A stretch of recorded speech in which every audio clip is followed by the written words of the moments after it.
All right, now we move on to one of you gentlemen's work.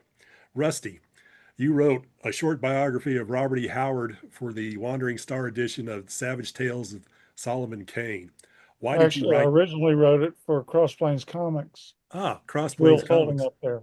Yep. Okay. Then I polished it up a little bit for the website, and then did it for Wandering Star. Okay. And why did you write this biography? What made you want to write it? Well, I was being pushed by a lot of people who said, "Why don't you write a biography?" I was like, "Okay, I'll do that." And finally, I realized every time I sit down to write anything about it, I go looking things up and I change my mind about something. hmm So I thought a short biography would be the way to go. So I wrote short. So, what sources did you use for your biography? Um, the ones that we've talked about, the early biographies, Howard's letters, that kind of stuff. Okay. Talks with Novelin, I think went into it. Your short biography was the first place I saw just how many different locations they lived in Texas in the first, 12, 13 years of Howard's life. Um, and at that point you had edited the selected letters, which means you had seen more than just the selected letters. Had all of those letters, or the majority of them, had those been collated at that point when you did that? I don't think so. No, they didn't all get collated together until we did it with the foundation Okay. Okay. letters. Because Glenn had definitely just done selected letters and he wasn't going to get into, well, the problem was that Don Grant was going to do a complete letters of Robert E. Howard, but of course he never got around to it. But Glenn felt honor bound to hold something back for Don. hmm Okay. I felt no such honor bounding, you know. So, were you happy with your short biography? Did you feel that you accomplished what you set out to do with it? Yeah, pretty much. I was particularly happy with the copy that Cross Plains Comics did because they got Raphael Kyanan to do illustrations, and they Yeah. also picked stuff from the old comics to use as illustrations. And I really enjoyed that. Yeah. I thought it made me look like it made it look substantial than it really was. It also it was really the first uh, biographical introduction that a lot of people had seen that had not been written by DeCamp. Yeah. And so that was really, I think that was an important first, an opening salvo to, you know, let's look at other things other than just how I feel about something and use those in the biography instead. I thought I was really appreciative of that. Somebody who likes Robert E. Howard and thinks that he's not a crazy man. You know? That's it. Yeah, that was huge. That was really huge. For me, when I first read it, I got the sense that Rusty was saying, let's just look at the facts that we know, not all of the baggage that DeCamp had put onto it, Right. and let's just look at the facts of what we know and give a basic, down and dirty biography of this is what we know. And I appreciated it for that, very much so. Yep. Me too. And I don't know if that was part of what got me thinking about joining REHF, but Cross Plains Comics plus Gary Gianni working on Solomon Kane for Wandering Star, and actually going to Howard Days and getting to meet Rusty and some of the other folks was the thing that said, okay, maybe I can do this. Maybe I can get in here and play around, because by that point I had developed some pretty strong opinions and thought this might be a good place to try them out. Well, I thought your approach of, I'll start with this thesis that he's, basically he's telling tall tales, tall lies in the Texas tradition. I thought that was an interesting approach to it. Well, let's move on to you, Mark, because you're next chronologically with your I book, am. Blood and Thunder, the life and art of Robert E. Howard. Why did you decide to write your biography of Howard? They asked me to. Who is this they asked you? Who's they? Chris Robertson at Monkey Brain Books he and I were friends and had been in a writing group, which turned into an online magazine for several years. So Chris has heard me, every single theory I have about Robert E. Howard, Chris heard already. And we were approaching he just started Monkey Brain Books and he wanted to publish creative or nonfiction, but for genre material. So some of the stuff was reprinted, and then he said, I want to do a book for 2006, which is the centennial, and I'd like it to be a biography, and I need you to write it. And I said, well, I'm not gonna, you don't need me to write it. Talk to Rusty. And he went, no. Let me back you up. You said centennial. We'd still be waiting for it if you talk to me. What's that? We'd still be waiting for it if he. So I, he said, I want your take on it. And so that was when he said that, I thought, you know what? I don't know. I don't think I have the chops to do a full biography, not a kitchen sink style biography, but I definitely want to address some of the persistent things that were still coming up over and over again whenever somebody would write about Robert E. Howard. This was there were a number of things over the years that somebody would have Robert E. Howard in the encyclopedia of pulp fiction writers, for instance.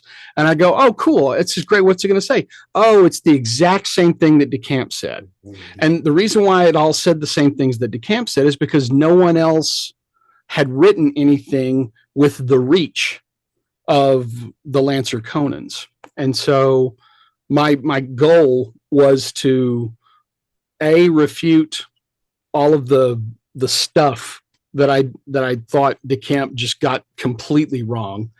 And then the other thing is I had 2 or 3 ideas about Howard that I was able to, I think, prove or defend, certainly with the second edition and bringing in all of the stuff about Conan as a commercial property rather than a passion project. And so all of that was a reaction to Dark Valley Destiny. And I think the second edition tried to be a little bit more biographical in nature, but I kept all of my my thesis points because we hadn't had something like that. And so that I was trying to hit them where they weren't. And I think it worked for the most part. There's a couple of things I would change, including the name. I still don't like the name, but all the good stuff. Post Oak Scald, and Cowboy with an Iron Harp, and all the really cool evocative ones were taken. So Blood and Thunder was sort of all this. Glenn always called it Thud and Blunder because he knew it made me go every time. So you were talking, what were the main things that you did want to bring out in your biography you thought of? I really wanted to reframe Howard as a Texas author. The Texas Literary Institute and the Texas Institute of Letters and the literati in general have really high opinions of anything that's not genre. And the more Westerny you can get it, the better. So I feel like that was the first thing I wanted to do. I wanted to include Howard in that discussion of Texas authors, because he's, if not the most reprinted Texas author ever. There may be one other person, but I think it's him. He's been translated into over 20 languages. I mean, there's a reach there that they're just not acknowledging. The other thing was the humor material. I wanted to emphasize that, or rather not emphasize it, but what I wanted to do was kind of show all of Howard's writing in toto rather than talking about Conan. And because if you read DeCamp's version of this, was always Howard wrote Conan and a bunch of other stuff. And the problem with Conan and a bunch of other stuff is that it's reversed. He only wrote less than 10% of his output was Conan. The other 90% was other stuff. And if you add all of the humorous material together, the boxing and the funny Westerns, about a third of his writing was humorous, and not just humorous, but Texas humor. So those to me were really, those points were really what I wanted to bring out. And again, also Conan being kind of a commercial idea that he created rather than something that kind of came from him. I think eventually he did that with Conan after he came back from his little break. But I think that his initial setup was, how can I get a character together that has the same sort of star power as Jules de Grandin by Seabury Quinn. I think he was gunning for Quinn's spot in the magazine. And then of course just talking about just taking all the stuff that DeCamp said and showing it to be at best a misrepresentation bordering on intellectually dishonest, and at worst just outright slander. And it, at least showing that there are other ways to look at this material, and maybe going into it with the assumption that Howard was crazy, I'm going to look for evidence of that, wasn't the best approach for a biography of a 30-year-old man. So I think that those talking points are still in there, and I feel like that it did that. I think. I know people were upset that it wasn't meticulously footnoted. I'm looking at Will now. I do. And so the second edition I put more notes in and more footnotes, and I changed the index and all that because I wanted people to know where I got this stuff. But those little tiny prose pieces in between each of the four sections, I wrote those separately and apart on purpose. I don't know if it worked or not. But I think it did. And I don't think people, I never intended for people to read my little introduction about the 15-year-old boy walking through the boomtown. I never intended for people to take that as the truth. But I do think that the truth in there is that he's 15 years old reading Adventure Magazine and going, wow, I want to write. This is my kind of thing. And the realization that his life is half over. He's middle-aged at the age of 15. That's sobering. And I think, again, we have to acknowledge that this is a young guy doing this. He's not some grandmaster. He was figuring this out at a really early age when the rest of us were still trying to figure out how to pay for car insurance, So I don't know. I'm talking too much. Let's move on. You mean you were not there in Cross Plains watching Bob walk around? I tried so hard. I just couldn't make it happen. Well, now we know you're going. Now you know. Camp. You made stuff up. So. I did. It's all a pack of lies. Oh, well, okay. So let me one of the things that he made a lot of hay about in Dark Valley Destiny by way of Ed Price was Howard stopping the car and getting out and taking his pistol out of the glove box and walking over to a clump of bushes on the side of the road and, checking for bushwhackers and walking back going, well, you never know in this part of the country. And both DeCamp and Ed Price just poo-pooing that as just evidence of his perfervid imagination. And then I found an article in the Cross Plains Review from the Boomtown times when all this was going on about a bushwhacking incident that actually happened almost as exactly as he said. The guy gets away, but when he drives past the clump, he sees people, lying in wait. And so that's not, there was a reason why he did it. And I'm sure he might have just been putting on a show. He might have just been trying to illustrate to Price that, hey, this used to be kind of a wild place. It's not so much anymore. I don't know what the motivation is, but I also know that he didn't pull it out of his ass, because I got a newspaper article from his hometown newspaper that says almost exactly word for word as Price described it. So that's the kind of stuff that I wanted to do, was to get in there and just sort of knock down all these straw men. I loved the way in some of those little vignettes you put between the chapters. I loved the way that you showed them, Dr. Howard and all them trying to one up each other on the stories. Yes. Thank you. That's if you grew up in Texas, you heard some of that. I was surrounded by those kind of bullshit artists from an early age. I come by naturally. What I love the most about your biography, though, is the way you write, which is exactly the way you sound. So if anybody's ever met you or they're listening to this, right, you've got a personality that comes through. A little gregarious, right? Yeah. I appreciate that very much. Yes. But it shows up in your writing. It's the same. And I can't write like that. I've become too much the academic, and all that is just strewn out of me. I mean, I can write a little bit better than, the typical dry academic, but I don't have that voice that you do. I appreciate that, Will. Your prose is extremely readable. You don't have to worry about that, but I appreciate that. I work really hard on.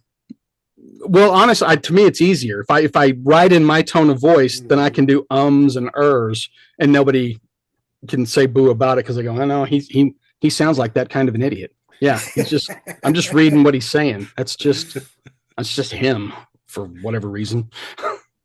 But I do agree, your endnotes, that created some problems for me. I had a whole list of things I was going to ask you, and eventually the worst one, it took me the longest to find, was Dr. Howard whistling. And it made him, angry. And I'm like, where does this come from? Where did he get this? And it took me forever. And I finally found it in one of the DeCamp interviews. And I think it was Lindsey Tyson. And he had said, Doc Howard had come out and said, if you hear me whistling, I'm angry. Mm-hmm. I don't So, know.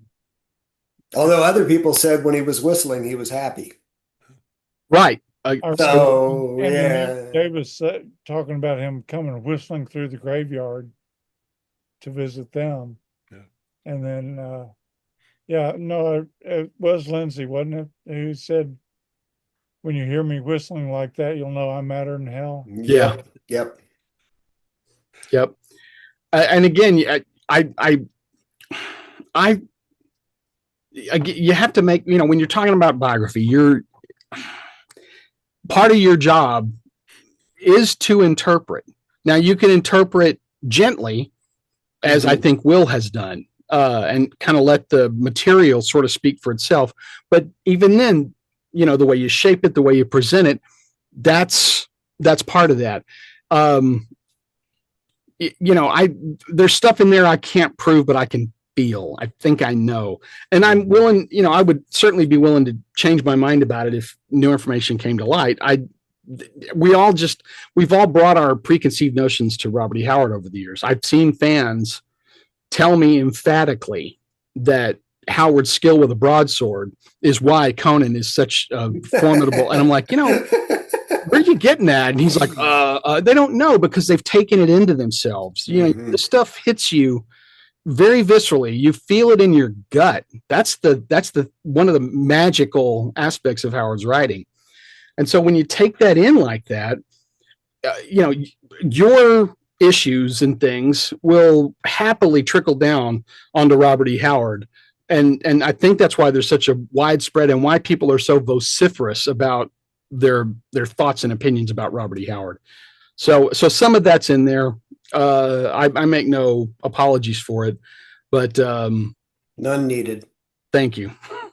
All right, moving on.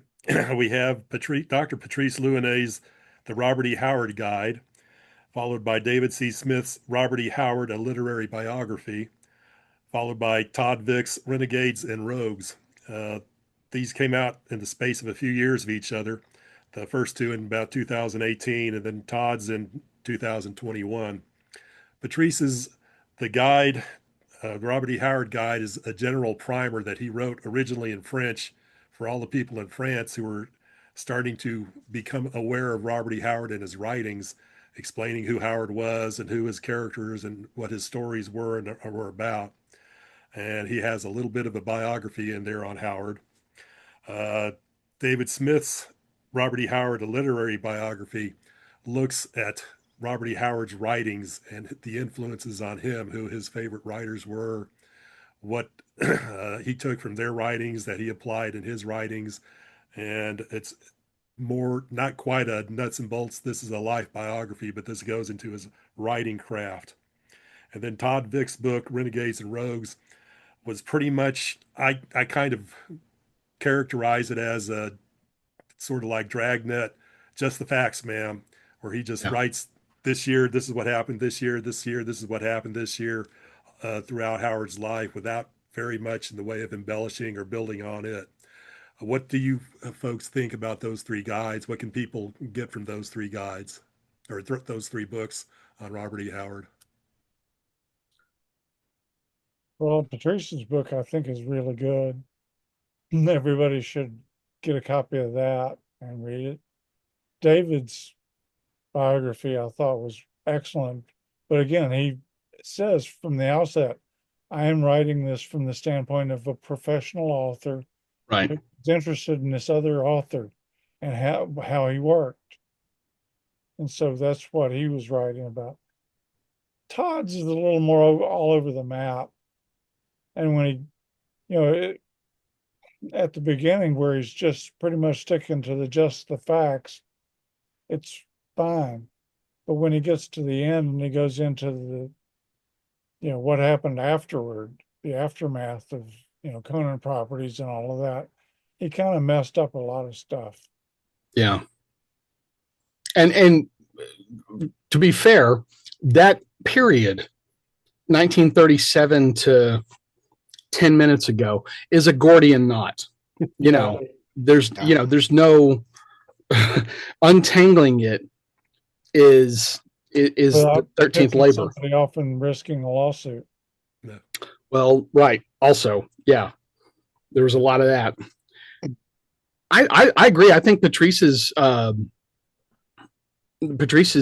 primer is just that. It's a really good initial outing. If you just kind of want a nice overview of here's all the stuff, and David's book is it is a biography, but I think that it's a really good example of how we have a lens that we're looking through, and that's a perfect example of you can look at Howard's life through the lens of here's the stuff that he read, and here's a distillation of how that affected what he wrote. That's a great example of that, and Dave's a great guy and a good writer, and I didn't have any problem with the book. I did not. Renegades and Rogues, I don't think it did enough. There. Anything for you, Will? Well, I agree on Patrice. The biographical stuff in there, things like, not knowing whether it really was an Underwood number 5, and some of the other kinds of stuff I also incorporated into my biography. So he also had a good way of writing it very succinctly that I appreciated.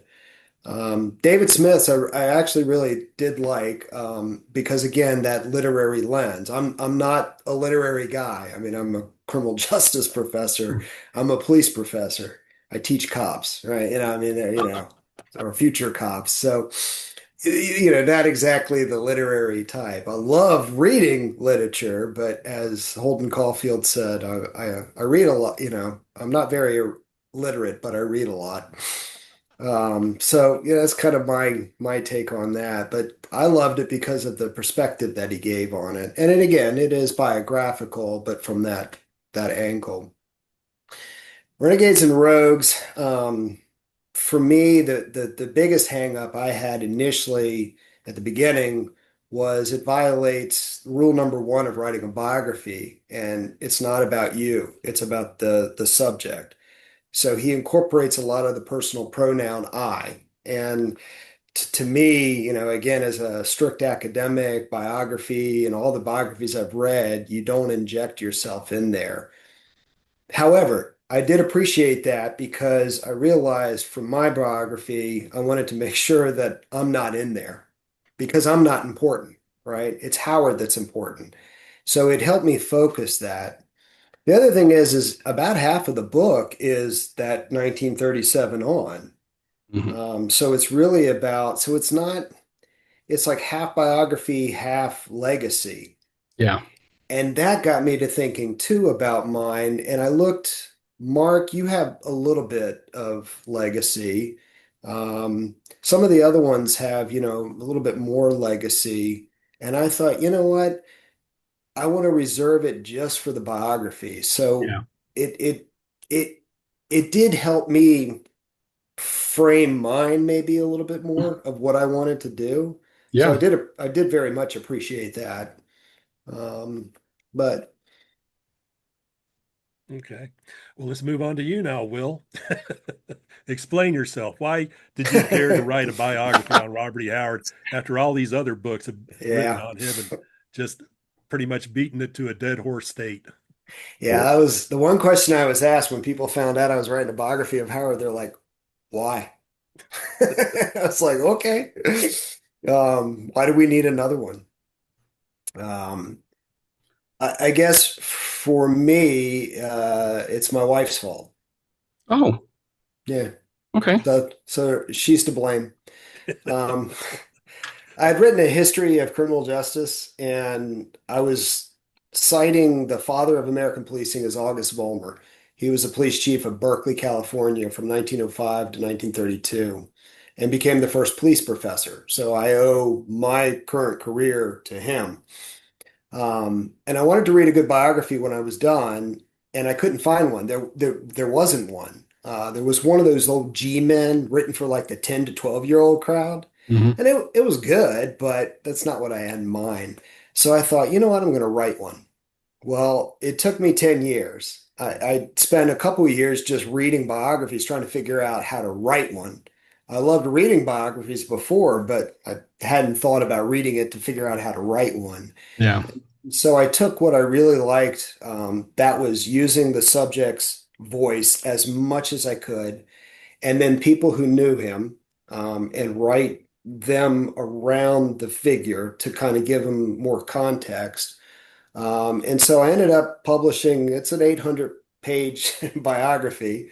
It's a hefty thing. Um, and it took me 10 years, and that published in 2017. So as I was finishing it up in 2016, um, I told my wife I wanted to write another biography. Well, um, August Vollmer was from Berkeley, California, so I had to fly out to Berkeley a lot. So my wife said, "Well, why don't you write about somebody in Texas?" Since I lived in Texas, it would be a little bit less expensive. Um, so I thought about it, and I came up with like Texas Rangers and a whole bunch of other figures. And The only person I really would be interested in writing a biography of was Robert E. Howard. Because again, I have long been a fan since, I was 11 years old. And well, she said, well, why don't you? And I said, well, he's not really criminal justice. And she said, so? I was like, okay, my wife gave me license to write the book. Nice. So at that point, my kids were also gone out of the house. They all grown up and they're out. And so I now had more time to be able to go to Howard Days, meet everybody. I enjoyed that. I started going through the archives, Ransom Center. And so I just started amassing, now trying to figure out exactly how I was going to write it. Early on, I thought, I could take all of the biographies and kind of put them together, and verify and corroborate and things like that. But then I got to realizing that that was going to be some kind of almost an insurmountable task, or maybe a task that doesn't need to be done. And I thought, well, why don't I just start over? Like, because August Vollmer had no sources other than that G-Men book. And I thought, let me treat it just like that. And let me try to find all the primary sources, anything that Howard had written first, and then build out from there. So I kind of did it from scratch. Yeah. I didn't totally ignore you, Mark, or you, Rusty, but what I did though was articles that were written, not necessarily the biography. So I was looking at your thinking for the biography, Right. and your other writing around it, or things that spun off from it, rather than the biography itself. Yeah. And then after reading A Means to Freedom, the letter exchange between Howard and Lovecraft, I was like, wow, I love the back and forth. That was beautiful. And I realized while I was reading it, a means to freedom, a means to freedom. Well, the quote is that he went into the writing game to be a pulp author because he wanted more freedom and more flexibility. He'd be his own boss. But I kept reading all of these different things that he was saying in there, and I'm like, it wasn't just that. Right. It was, he wanted a personal freedom for his entire life, and that's what he was trying to obtain.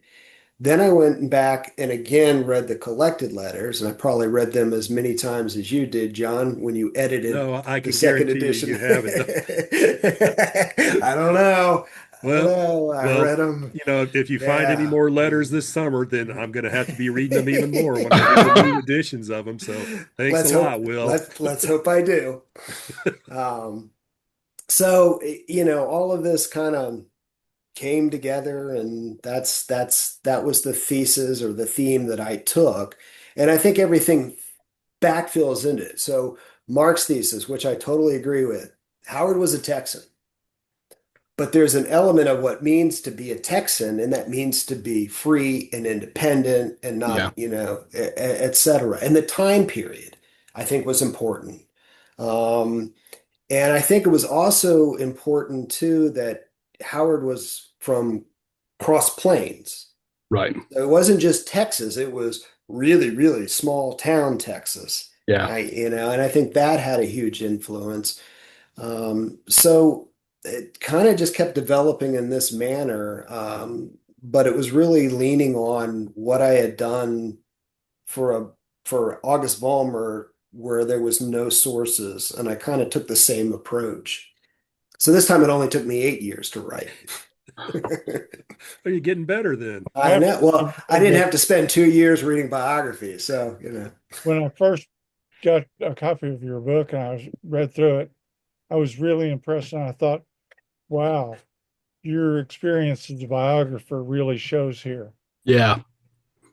Thank you. Yeah.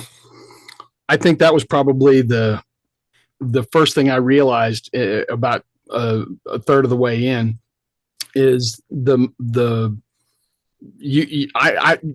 So I had the benefit when I was doing Blood and Thunder, I had the benefit of having, Rusty had written some stuff. There was this new thing over here. There was this thing over here. the letters had been published that, that hadn't been available when DeCamp did Dark Valley Destiny. So for me, I saw my job as one of compiling and collating, right? Get all let's get the new information in there and make the biographical story.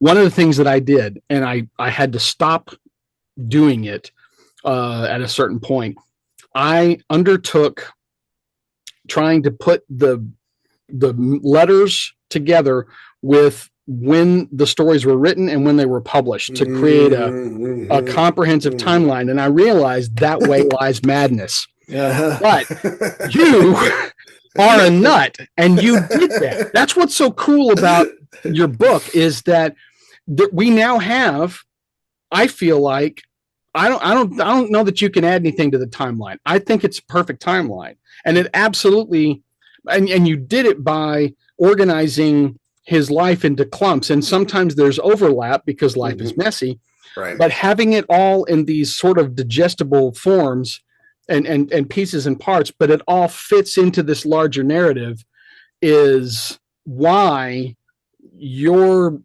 biography is going to end up being the de facto for people who want to go and get, like, I need an overview. That one right there, that'll give you everything. That's, and that's, I thought that was brilliant. And as soon as I saw what you're doing, I had a whole lot more appreciation for the book, because I know what that was. And it nearly broke me, Lord. But this is the other thing too. No sooner had you gotten in the project, but new stuff started coming out. Yeah. You found stuff, for crying out loud. Yeah. I don't know what that is. There's something about, hey, the book's finished. Oh, here's a treasure trove you missed. That's from the bottom of the Earth's core. That's why when Will told me he was going to be looking at various new collections, looking for Howard letters, because I was planning on starting the new edition of the collected letters right after Howard Days. I said, "Oh, whew, I can now wait and see if he comes up with anything, so I don't have to go back and redo those books after I start getting them updated." Oh, you have little faith. Well, thank you. One of the reasons that I had trouble getting going on a biography, like I said, was you'd be going along and all of a sudden there's new stuff I didn't know. Yeah. And I start reading that and say, well, now I have to rethink what I was talking about. I did think of you, Rusty, while I was reading Will's book, because Will does a great job of, as he's about to start talking about something, you get a little sidebar in the form of like a page, sometimes a page and a half, of this is what Weird Tales was, and this is who Farnsworth Wright was, and oh, by the way, this is the pulp industry at large. And there's several times when we go off into the weeds here for a second and then come back. Okay, I told you that to tell you this. And I thought, Rusty should appreciate this. If nothing else, this feels almost, there's a Burkean level of conversation taking place here, which is nice. Will's REHF zines have always struck me as, this is the Burke zines of old. He Yes. gets into the movies, but he's able to get access to a lot more information about them than I was able to back then. Yeah. I was always amazed at how much Rusty, because I was, start this thing and Rusty would tell me, oh, I did that, way back. And I was like, I didn't see that. And so a lot of the interest or the way I approach things, or, the topics or whatever, are the ones Rusty did. And so I feel like I'm building on Rusty's work. Yeah. Well, you might not want to tell people too much about that, because they'll start thinking you think like me. Well, that's not a bad thing. That's actually part of the appeal to this. This whole, wanting to do this stuff anyways. There was so much material out there, and I found it interesting that when I was looking at my stuff and I was looking for things that would refute or bolster or disprove or confirm, I found that all of this was in, or a chunk of it, a good percentage of it was in fanzines and REHF zines and stuff from the Howard boom from the 1970s. Yeah. and none of it was available. And the thing about REHF is, on top of that, it's closed. Right. The only people that get the mailings are the people that are in the group. So if you're not one of the people in the group, you don't get to see the new Gary Gianni, Solomon Kane illustrations that are coming out or whatever.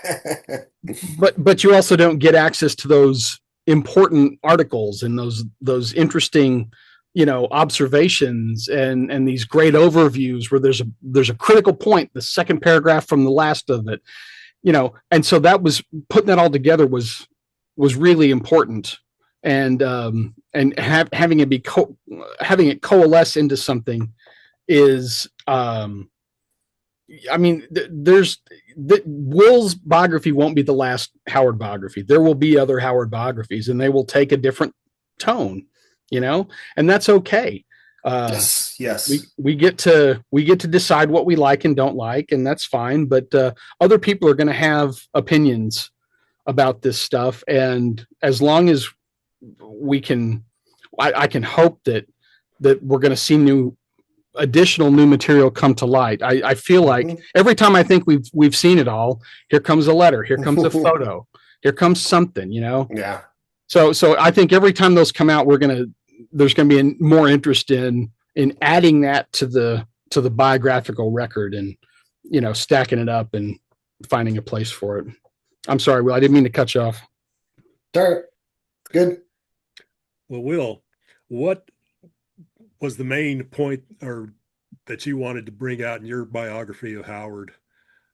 Or what were some of the important things that you found out or you learned that you wanted to impart to people? I mean, again, it was the thesis about that freedom was what his life was about. That, from an early age as a kid, I mean, that was, he bristled at authority or people telling him what to do. And so this kind of colored his life. There's also, the notions of, and there's a lot of threads that lead up to the suicide. So it's not as simple as, I love my mother's dying, I'm going to kill myself. It's also not as simple as saying, I love freedom and therefore I'm going to commit suicide to be free. There's a lot that builds and keeps building. So one of the things I wanted to show was the threads, to try to keep adding on and showing all of these threads and how everything keeps building and building and building and building and toward until we get to the end where he does take his life. So it's hard to explain all of that, in just a quick interview. But I think there's so much to it. But I think the driving force behind that was, again, his seeking his own individual personal freedom. One comment that I saw was, come on, nobody kills themselves over freedom. And I'm like, if you look at his letters and his correspondence, he was feeling increasingly hemmed in by bad editing. Yes. And so, he wasn't as free.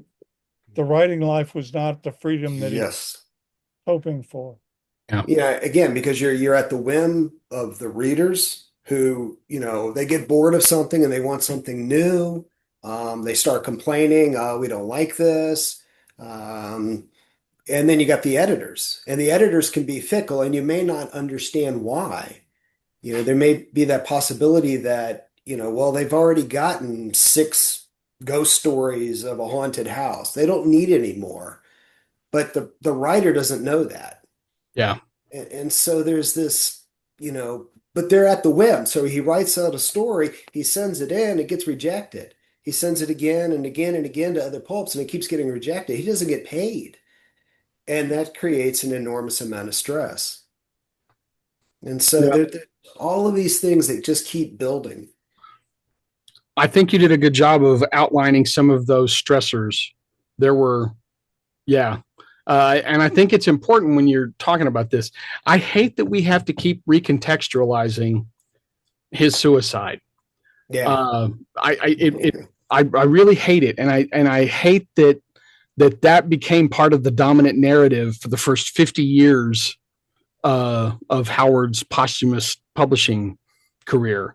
I don't think it's fair, and I think it's grossly out of balance. And so I appreciate that we're all willing to have a more nuanced conversation now. Yeah. And so I'm glad that you made that point. I thought that the point you made was apt. And so I don't think, and so, yeah, that criticism that I also read, it just treat it like a mark of honor that someone disagreed with you about your thesis statement. You are now a Howard scholar. There you go. The first of many. Yep. Last question for you, Will. Anything you would like to change when you do your revision of the book? Yeah, I mean, there's some typos and things like that in there, and I sent him a whole page of notes that he said would go in the second edition. And Rusty, at some point, it was kind of, unfortunately, it was late in the game when he mentioned it, but his time in New Orleans was quite impactful on his life. Yeah. And maybe that should have been a separate chapter as well to go more into depth in that. But again, I was constantly bumping up against the 200,000 word limit. Yeah, So you had to cut it. Yeah. So, and I came in at 200,000 words. Originally it was supposed to be 180, and my publisher told me, do not go over 200,000. So I came in at 200,000. All right, then. Anything else we need to mention or talk about, or? I can't think of anything other than I just want to publicly thank Rusty for doing God's own work for all these years. He has been a friend and a mentor and an inspiration to me and so many other people. And so I'm really grateful to tell him that in person. That's appreciative. And Will, I think you're absolutely carrying the torch for all of us. I like the fact that I can coast a little bit now. Thank you. That's very, very kind. While you're taking your victory lap, I'm gonna go get another beer. I like the fact that I don't have to write the bloody biography. Yeah, he caught a bullet for you, didn't he, Rusty? Very thoughtful of you, Will. Thank you.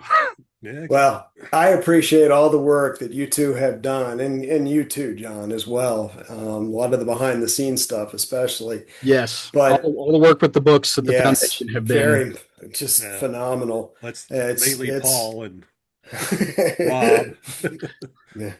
But the bottom line is, I mean, my biography would not have been possible without, the three of you, really. So, I stand on the shoulder of giants. Look at that. There's just a big hug. It's just a big hug right now. Group hug. That's it. We all love each other. That's it. I know one last question I forgot to ask. Uh-oh. Will, you have a favorite quotation from Howard on line face Scrivener. Would you please recite that for us, please? Oh. It's on the back of my shirt. Oh, wow. Can you read the back? No, your chair's in the way. I know. There we go. Can you read it? I will be kind to my biographers, for assuredly the day will come when some line-faced scrivener will be glad of this information. My question to all three of you, is that a good quote from him? Did he really mean that? Well, the biographical essay that he wrote that in is not biographical, because he starts off biographical and he goes off on a tangent that has nothing to do with his life. But I liked it. I mean, obviously because of biographer. Yeah. But the notion of some line-faced scrivener, that was also one of my focus of I don't want to put myself into the biography. Mm-hmm. I want what Howard said, what his friends said. I want to give context to the information, like Mark was talking about, because not everybody understands cross planes, and so I wanted to give context to cross planes. And some people don't know who Farnsworth Wright is, and I needed to give that context to it. Totally. And then to integrate all of the scholarship that had been done up to that point. So in a way, it made me, the line-faced scrivener, one of those people that just copies everything over, and Is your so. name Bartleby? Maybe it's a middle name. We never hear his middle name. So Yeah. I like the quote. It's a fun quote. I don't think Howard was being particularly honest when he pinned it. He wasn't very helpful. No, and that is, I think, just part of the Texas-ness of him. Yes. There's a stoicism that we practice here. You see it mostly in the long form biographical study, King of the Hill, wherein Hank Hill spends a lot of time putting his feelings into the pit of his stomach, where it will then create an ulcer. We were all taught this at an early age. And so Howard was no different. Anytime somebody would compliment him, if he said anything at all, he would say, I appreciate what you said, I'm glad you found my scribblings, enjoyable or whatever. So if, to be that effusive about someone, it's very rare when he talks about himself and brags, or it even seems excited. But I think that a big part of that is the Texas-ness of not, we don't talk about our problems, and we certainly don't talk about problems in the family. You got to put that brave face on.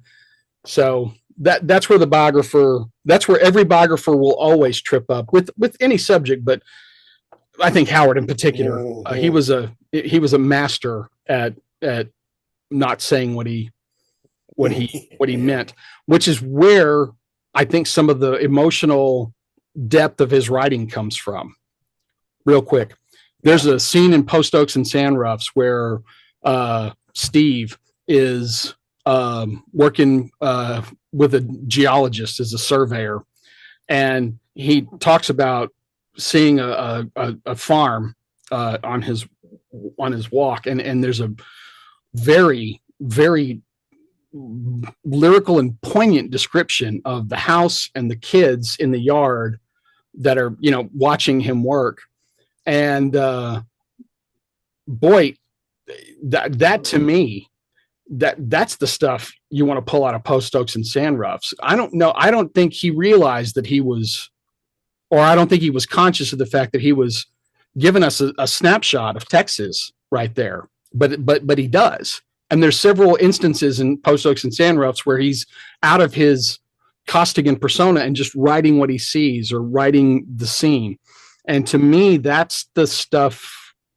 I think we do best when we examine Robert E. Howard out of the corner of our eye rather than head on. I think most people, we don't always say what we mean, but we think about what we want to say. And I think that's where Howard's poetry and his fiction shines. Yeah, the two ladies sitting on the porch shelling beans sold it for me. That scene was so good. Yeah.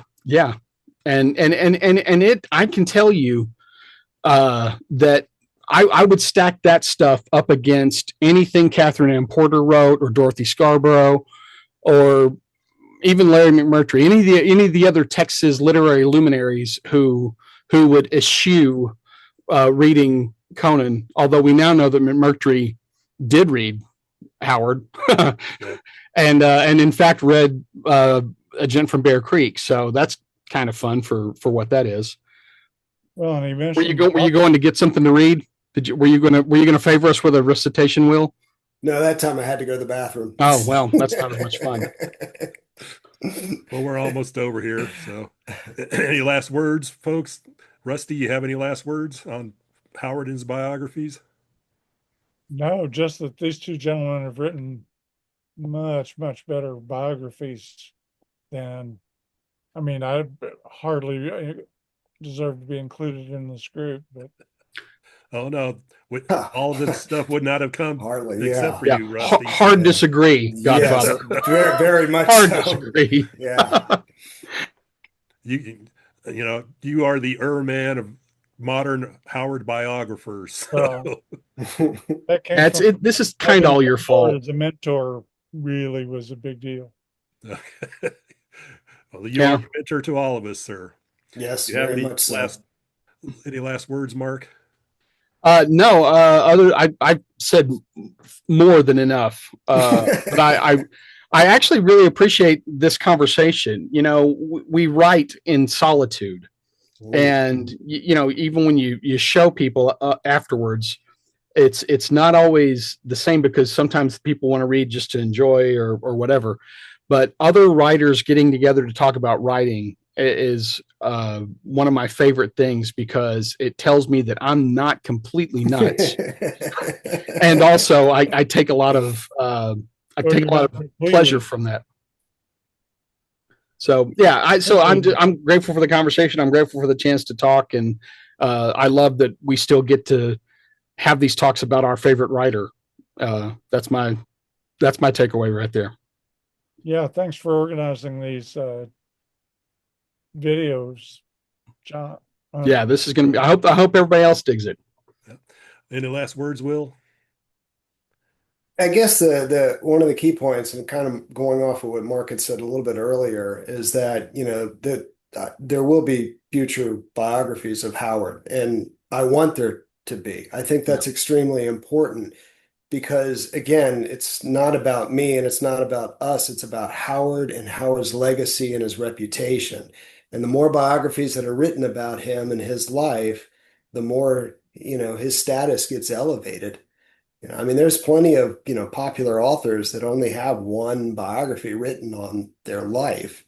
And then the famous people are the ones that have, like Lincoln and Washington, 8,000, 12,000 biographies. So if we can get up to that amount, I think Howard will become very important in American, history. And, but again, it's elevating his prestige, his writing, his life. And I think that's what really is most important. This is why we're friends, Will. You can stay as long as you want with that attitude. Okay. I mean, I want to see, like Rob, he could do a genealogy. I mean, that would be a great book, because for my genealogy and stuff, I had to rely on him. I mean, everything in the first like third of the book, I'm like Rob, citing Rob. So, I mean, you can look in the bibliography at the very end, and he's got like 2 full pages. So he came to play, and yeah. you were wise to use all that stuff. I don't know that Rob was ever going to put it into one place, but man, yeah, what a gift he did by yes, doing that. very much so. I just but there's others too that have different insights that come at Howard in a very different way, but that's just as important. And so I do want to see more biographies, because again, carrying on his legacy, that's what we're doing. Yep. All right. Well, for everybody still watching, thank you for watching. We're almost 2 hours long, and we really didn't think we were going to be going over an hour at most. Yeah. So it's wonderful that we had so much to talk about. We hope we kept you entertained. Keep your eyes out for our next video on the Robert E. Howard Foundation channel. Don't know what it is. I know I'm planning, but I imagine it's going to take several weeks to get it worked up. But I want to talk to everybody about Glenn Lord, so that we can get Glenn Lord's importance back out there, so that people know they owe much of everything going on with Howard today to Glenn Lord. But also probably start talking about Howard's books, possibly some of the Del Rey books that we can start talking on: Conan, the Cull, the Cane, and all that. But anyway, thank you all, folks, and we will see you soon. Thanks, folks.